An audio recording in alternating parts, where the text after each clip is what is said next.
मुसलमानों के लिए अतिरिक्त निर्वाचक मंडल प्रारंभ में किसके द्वारा लाया गया था? Option A Cripps Mission 1942, option B Morley Minto सुधार 1909, ऑप्शन सी मॉन्टेग्यू चेम्सफोर्ड सुधार 1919, ऑप्शन डी भारत सरकार अधिनियम 1935। Correct answer. एक्सप्लेनेशन। वर्ष 1909 में भारत परिषद अधिनियम, जिसे माली मिंटो सुधार भी कहा जाता है, लाया गया। इस अधिनियम द्वारा चुनाव प्रणाली के सिद्धांत को भारत में पहली बार मान्यता मिली। गवर्नर जनरल की कार्यकारी परिषद में पहली बार भारतीयों को प्रतिनिधित्व मिला तथा केंद्रीय एवं विधान परिषदों के सदस्यों को सीमित अधिकार भी प्रदान किए गए। 1909 के इंडियन काउंसिल एक्ट में किस बात की व्यवस्था की गई थी? ऑप्शन ए द्वैध शासन प्रणाली, ऑप्शन बी सांप्रदायिक प्रतिनिधित्व, ऑप्शन सी संघीय व्यवस्था, ऑप्शन डी प्रांतीय व्यवस्था। Correct answer. एक्सप्लेनेशन। 1909 के भारत शासन अधिनियम को भारत सचिव और वायसराय के नाम पर मौली मिंटो सुधार भी कहा जाता है। इसका निर्माण उदारवादियों को संतुष्ट करने के लिए किया गया था। लॉर्ड मिंटो को सांप्रदायिक निर्वाचन मंडल का पिता कहा जाता है क्योंकि उन्होंने इन सुधारों के माध्यम से पृथक निर्वाचन मंडल के सिद्धांत का प्रारंभ किया।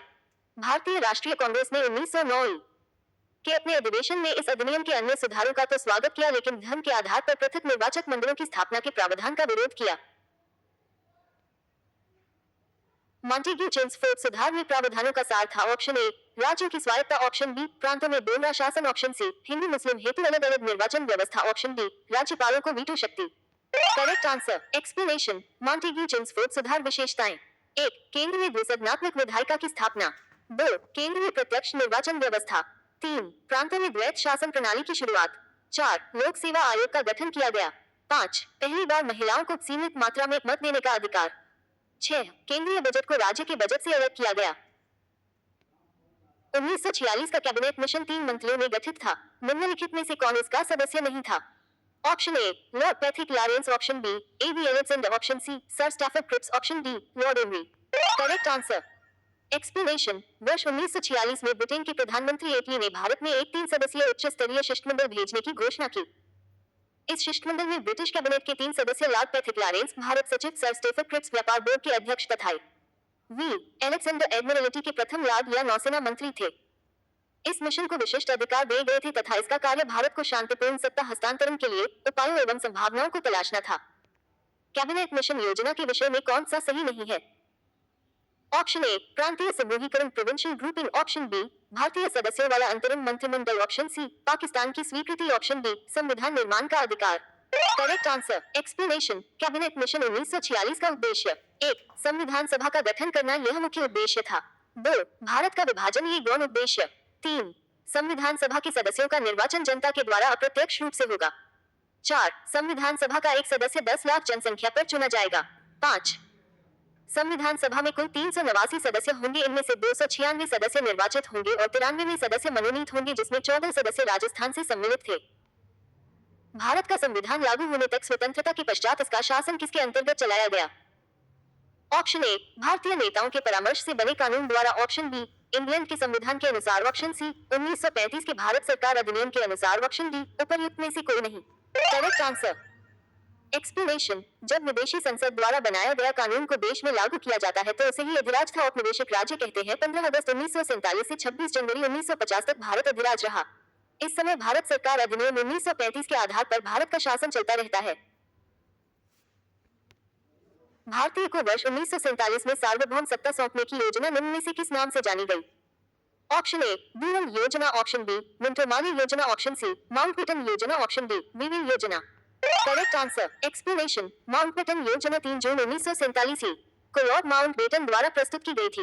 ये योजना भारत के जनसाधारण लोगों में माउंटबेटन योजना के नाम से भी प्रसिद्ध हुई। मुस्लिम लीग पाकिस्तान के निर्माण पर अड़ी हुई थी।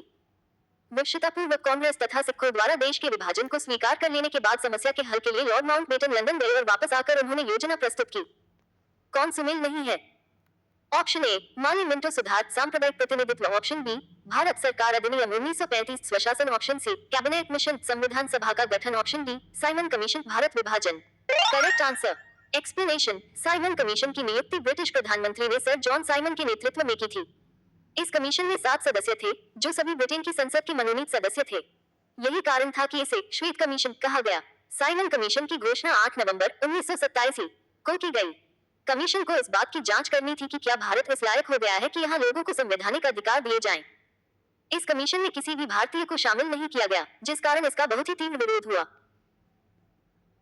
भारत शासन अधिनियम 1919 के अंतर्गत विधायिका का अंतिम निर्वाचन किस वर्ष में किया गया था? Option A 1930, option B 1934, option C 1940। Correct answer. Explanation. केंद्रीय विधानसभा के चुनाव भारत सरकार अधिनियम 1919 के तहत वर्ष 1926 और 1945 में हुए थे। विधानसभा का अंतिम चुनाव 1945 में हुआ था। भारत सरकार अधिनियम 1919। भारत सरकार अधिनियम 1919 भारत में अंग्रेजों द्वारा पारित संसद का एक अधिनियम था। ये भारत सरकार में भारतीयों की भागीदारी का विस्तार करने के लिए पारित किया गया था। यह अधिनियम भारत के राज्य सचिव एडविन मोंटेग्यू और वाइसरॉय लॉर्ड चेम्सफोर्ड की रिपोर्ट में अनुशंसित सुधारों का प्रतिनिधित्व करता है। यह अधिनियम शुरू में 1919 से 1929 तक 10 वर्षों के लिए अधिनियमित किया गया था। यह अधिनियम उदार निरंकुशता के अंत का प्रतिनिधित्व करता है। साइमन कमीशन द्वारा 10 वर्षों में इसकी समीक्षा की जानी थी। अखिल भारतीय महासंघ स्थापित करने का प्रावधान शामिल किया गया था। ऑप्शन ए भारत सरकार अधिनियम 1935 में, ऑप्शन बी अगस्त प्रस्ताव 1940 में, ऑप्शन सी भारत सरकार अधिनियम 1919 में, ऑप्शन डी कैबिनेट मिशन प्रस्ताव 1946 में। Correct answer.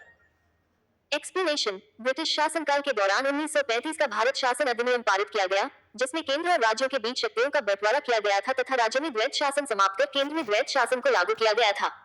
इसमें एक अखिल भारतीय महासंघ स्थापित करने का प्रावधान शामिल किया गया था। इस संघ का निर्माण तत्कालीन ब्रिटिश भारत के प्रांतों, चीफ कमिश्नर प्रांतों एवं देशी रियासतों से मिलाकर होना था, परंतु यह व्यवस्था लागू नहीं की जा सकी। 1935 के भारत सरकार अधिनियम द्वारा स्थापित होने वाले संघ में अवशिष्ट शक्तियां गवर्नर जनरल को प्रदान की गई थी।